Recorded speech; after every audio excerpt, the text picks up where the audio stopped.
Hi guys, welcome back to another video. If you're new to this channel, my name is Koivumaa and I'm a Swedish watercolor nerd.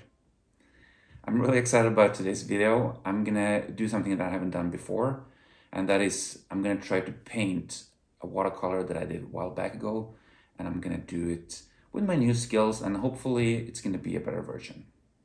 And I found this watercolor in an old portfolio of mine. I painted this painting back in 2013 when I was still struggling to find my style, and I was experimenting quite a lot back then, as I still do though. And I think I could do a little bit more fun version of this painting. So that's the plan for today's video. I'm so excited about this and a little bit nervous. So wish me good luck. Okay, let's get started.